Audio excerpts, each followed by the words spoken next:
Hi friends, ഇന്ന് നമുക്ക് കുറച്ച് വൺ വേർഡ് പഠിക്കാം. നമ്മൾ ഇംഗ്ലീഷിൽ കുറേ ഇങ്ങനെ എക്സ്പ്ലെയിൻ ചെയ്ത് പറയുന്നതിനേക്കാളും നല്ലത് ഒറ്റ വാക്കുകൾ പറയുകയാണെങ്കിൽ അതൊന്നും കൂടി നല്ലതാണ്. അപ്പോൾ അതിനെക്കുറിച്ച് നോക്കാം. വിധിയിൽ അന്ധമായിട്ട് വിശ്വസിക്കുന്ന ആളുകളുണ്ടാവാം. ഇതെൻ്റെ വിധിയാണ് എന്നൊക്കെ പറഞ്ഞ് അവർ ഇംഗ്ലീഷിൽ പറയുന്നൊരു വാക്കാണ് ഫാറ്റലിസ്റ്റ്. ഇനി ദൈവത്തിൽ വിശ്വസിക്കാത്ത ആൾക്കാരുണ്ടാവും ചിലർ.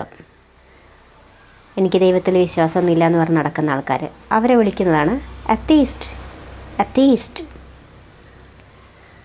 ഒരാൾ എഴുതുന്ന സ്വന്തം കഥ, അതിനെ പറയുന്നതാണ് ഓട്ടോബയോഗ്രഫി. ഇനി വേറൊരാളുടെ കഥ നമ്മൾ എഴുതാം, അതായത് ഒരാളുടെ ജീവചരിത്രം മറ്റൊരാൾ എഴുതും അല്ലേ, അപ്പോൾ അതിനെ പറയുന്നതാണ് ബയോഗ്രഫി. അപ്പോൾ ഓട്ടോബയോഗ്രഫി ഒരാളുടെ സ്വന്തം കഥ, അയാളുടെ കഥ വേറൊരാൾ എഴുതുമ്പോൾ നമ്മൾ എന്തായിട്ട് മാറും, അത് ബയോഗ്രഫി ആയിട്ട് മാറും. പിന്നെ സ്ത്രീകൾ വെറുക്കുന്ന ആൾക്കാരെന്ന് എന്താ പറയുക, സ്ത്രീകളോടൊരു പ്രത്യേക വിരോധമൊക്കെ ഉണ്ടാവും, അവരെ പറയുന്നതാണ് മിസോജനിസ്റ്റ്. എല്ലാം അറിയുന്ന ഒരാളുണ്ടാവും, ചില ആൾക്കാർക്ക് എല്ലാ കാര്യത്തിലും ഭയങ്കര ജ്ഞാനമായിരിക്കും, അവരെ പറയുന്നതാണ് ഓംനിസെൻറ്റ്.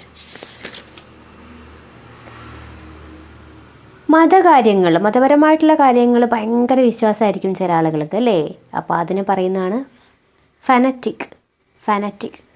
അത് മതപരമായ കാര്യങ്ങൾ നന്നായി വിശ്വാസമുള്ള ആൾക്കാരിന് പറയുന്ന പേരാണ് ഫാനറ്റിക്.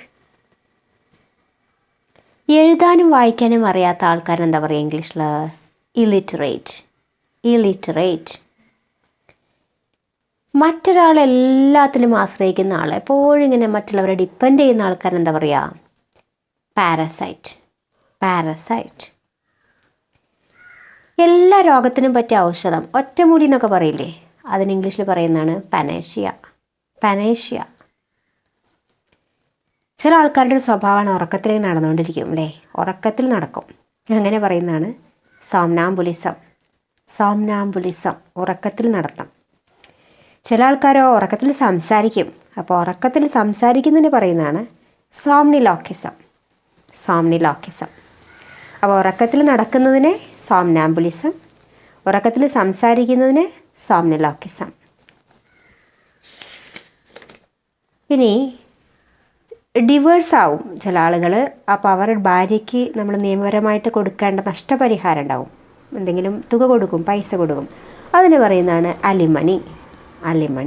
അപ്പോൾ ഡിവേഴ്സ് ആയാൽ ഭാര്യയ്ക്ക് നിയമപരമായി കൊടുക്കുന്ന നഷ്ടപരിഹാരത്തിന് പറയുന്നതാണ് അലിമണി.